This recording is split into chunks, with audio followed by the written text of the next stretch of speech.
DA arrear की मांग पर अड़ा सचिवालय कर्मचारी महासंघ। मांगों को लेकर मुख्य सचिव से मिलेगा महासंघ। कहा न डरे हैं न झुकेंगे।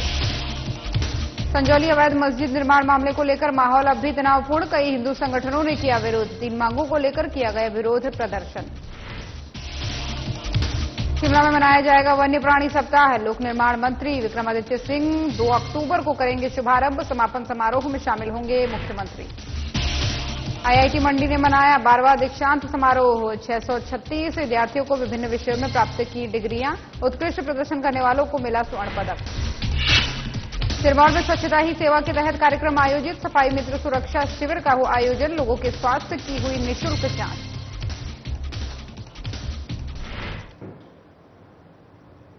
नमस्कार, स्वागत है आप सभी का खबर हिमाचल प्रदेश में और मैं हूं आपके साथ ज्योति। चलिए शुरुआत करते हैं खबरों की। डीए एरियर की मांग पर सचिवालय कर्मचारी महासंघ अड़े हुए हैं। महासंघ ने स्पष्ट किया है कि सीएम सुखविंदर सिंह सुक्खू अभी अस्वस्थ चल रहे हैं। उनसे मुलाकात नहीं हो पाई है।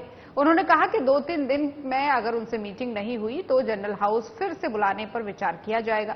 सचिवालय कर्मचारी महासंघ के अध्यक्ष संजीव शर्मा ने पत्रकारों से बातचीत में कहा कि हम ना तो डरे हैं और ना ही झुके हैं। अध्यक्ष संजीव शर्मा ने कहा कि पहले भी उनकी राज्य सचिव राकेश कंवर से मुलाकात हो चुकी है और उन्होंने हमारी मांगों को गंभीरता से सुना है। संजीव शर्मा ने कहा कि जल्द ही उनकी मीटिंग मुख्य सचिव से होने वाली है। इसके लिए सचिवालय के सभी संगठनों से डिमांड चार्टर मांगा गया है। संजीव शर्मा ने कहा कि मुख्य सचिव के समक्ष अपनी सभी मांगे रखेंगे। ये पहला मौका है जब सचिवालय कर्मचारियों के खिलाफ विशेषाधिकार हनन का नोटिस दिया गया है। उसे वापस लेने की मांग भी रखी गई है। उन्होंने कहा कि मुख्य सचिव से बातचीत में सभी मसलों को उठाया जाएगा। हमारी जो मांग थी वो यही थी कि हमारे खिलाफ जो प्रिविलेज मोशन और मेमो दिए गए हैं उसको वापस लिया जाए। उसके बाद हमारी जो मुख्य मांगे थी, जैसे कि डीए की 3 किस्तें देना, एरियर देना, नए पे स्केल का एरियर देना और डीए की जो 1/7/2022 से हमारा जो 21 महीने का एरियर है उसको रिलीज करना तथा कुछ और अन्य मांगे थी, जैसे कि सेक्रेट अलाउंस, सेक्रेट पे जो भी सेक्रेट अलाउंस मिल रहा है गवर्नर हाउस को, मिशन को, लोकायुक्ता को, उसको सेक्रेट पे दिया जाए। इसी तरह अन्य कई मांगे थी, कॉन्ट्रैक्ट की थी, जो कॉन्ट्रैक्ट और आउटसोर्स की थी, इन पे चर्चा हुई। तो इन सारी बातों को लेके हमें आश्वस्त किया गया सेक्रेटरी एसएडी और सेक्रेटरी टू सीएम कंवर जी के। और राजधानी शिमला के उपनगर संजौली में मस्जिद में हुए अवैध निर्माण के बाद से हिमाचल में माहौल लगातार तनावपूर्ण बना हुआ है।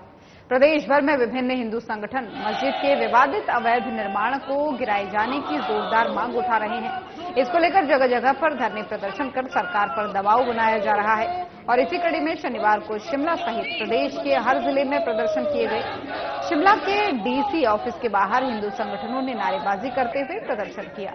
शिमला में डीसी ऑफिस के नजदीक सीटीओ चौक में देवभूमि संघर्ष समिति ने 3 मांगों को लेकर के विरोध प्रदर्शन किया। इस प्रदर्शन में भारत सरकार से वक्फ बोर्ड को समाप्त करना, हिमाचल में बन रही अवैध मस्जिदों और मजारों के निर्माण पर रोक लगाना आदि मांगे शामिल हैं। इसे लेकर के डीसी को ज्ञापन भी सौंपा गया।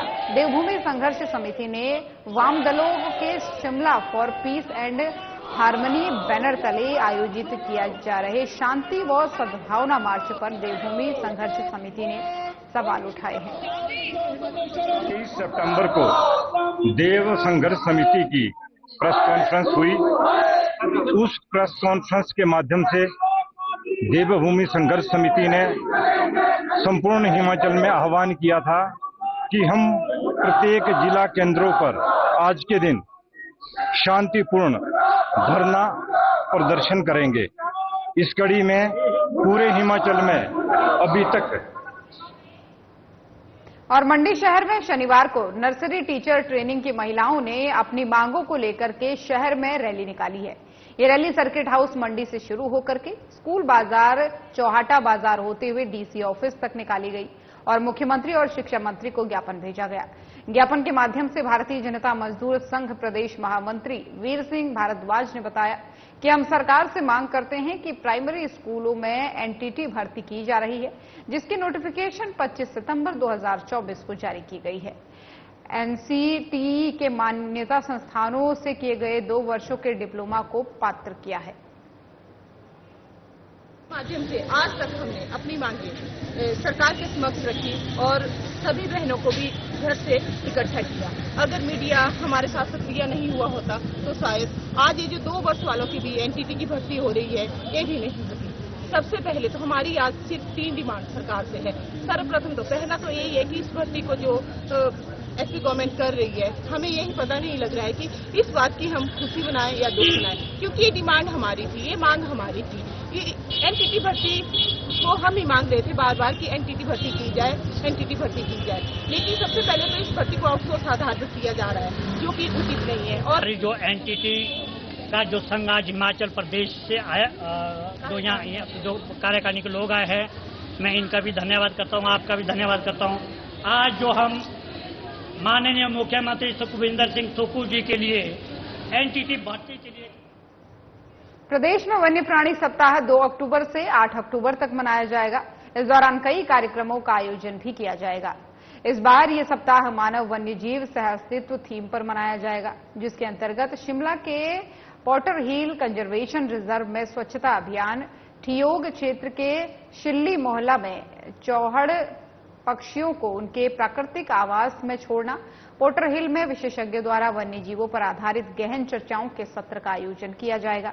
इसके अलावा ढली में साइकिल रैली का आयोजन, रिज मैदान में समर हिल तक मिनी मैराथन का आयोजन, वन मुख्यालय शिमला में मानव वन्य जीव सह अस्तित्व पर संगोष्ठी का भी आयोजन किया जाएगा। वन्य प्राणी सप्ताह यानी वाइल्ड लाइफ वीक पूरे स्टेट में हम सेलिब्रेट करने जा रहे हैं और ह्यूमन वाइल्ड लाइफ कॉन्फ्लिक्ट को रिजॉल्व करने के लिए हमारा जो मूल मंत्र है वो है ह्यूमन वाइल्ड लाइफ कोएग्जिस्टेंस, यानी मानव वन्यजीव सह अस्तित्व। अतः इस वर्ष का जो वाइल्ड लाइफ वीक है उसका हमने थीम यही रखा है, मानव वन्यजीव सह अस्तित्व। भारतीय प्रौद्योगिकी संस्थान आईआईटी मंडी ने अपने 12वें दीक्षांत समारोह के साथ एक महत्वपूर्ण मील का पत्थर हासिल किया है, जिसमें संस्थान और इसके स्नातकों की उपलब्धियों को सम्मानित किया गया है। समारोह के दौरान कुल 636 विद्यार्थियों ने विभिन्न विषयों में अपनी डिग्रियां प्राप्त की। इस साल स्नातक होने वाली छात्राओं की संख्या में उल्लेखनीय वृद्धि हुई है, जिसमें 2023 में 23.36% की तुलना में 2024 में यह आंकड़ा 27.20% हो गया है। ये लैंगिक विविधता और समावेशिता के प्रति आईआईटी मंडी की दृढ़ प्रतिबद्धता को दर्शाता है। COVID batch. Our first 1.5 years were online, but I think IIT Mandi made that experience also really special. A lot of our clubs were active during that time, so we got immersed in the college culture. तभी मतलब academics तो of course IIT ऐसे चलता ही है, it was all great, but all the cultural activities were also going on. And then I think around March 2022 we came to campus. But सबसे full-fledgedly we were involved in a lot of college-related activities. The faculty here are also very inspiring in terms of research, in terms of the projects that they help us take. And so in my third year, I was elected as the General Secretary. So I became the first female General Secretary of IIT Mandi. बहुत ही अच्छा सफर रहा, मतलब शायद मैं इससे अच्छा कुछ मांग नहीं सकता था। यहाँ आने से पहले मैं उत्तराखंड से हूँ, तो यहाँ जब मेरा सिलेक्शन हुआ था तो एमएससी केमिस्ट्री में हुआ था, तो मेरी होप्स ऑलरेडी काफ़ी हाई थी कि मैं आईआईटी में जा रहा हूँ, तो मैं वहाँ रिसर्च, मेरा मेनली फोकस रिसर्च पे था। तो यहाँ आके जो मुझे सारी की सारी रिसर्च अपॉर्चुनिटीज़ मिली और बेसिकली यहाँ का इंफ्रास्ट्रक्चर, प्रोफेसर्स काफ़ी हेल्पफुल हैं और करिकुलम भी रिसर्च बेस्ड है, जो कि जिन स्टूडेंट्स को रिसर्च करनी है आगे। और देश भर में इन दिनों स्वच्छता ही सेवा कार्यक्रम चलाया जा रहा है, जिसमें अनेक स्वच्छता कार्य किए जा रहे हैं। इसी कड़ी में आज नाहन में सफाई मित्र सुरक्षा शिविर का आयोजन किया गया।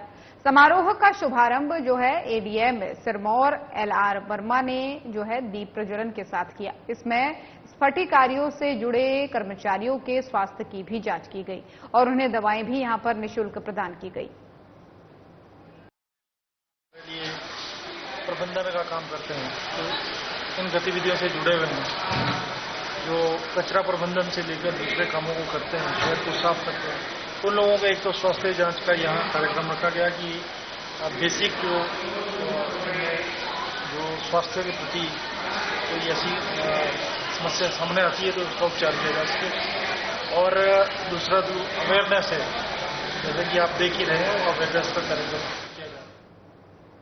और सोलन के परमाणु सेक्टर 2 स्थित दवा उद्योग में मोरपेन लेबोरेटरी में आग लग गई। यह हादसा सुबह के समय हुआ। आग की सूचना मिलते ही फैक्ट्री के अंदर अफरा तफरी का माहौल बन गया और कर्मचारियों ने भागकर अपनी जान बचाई।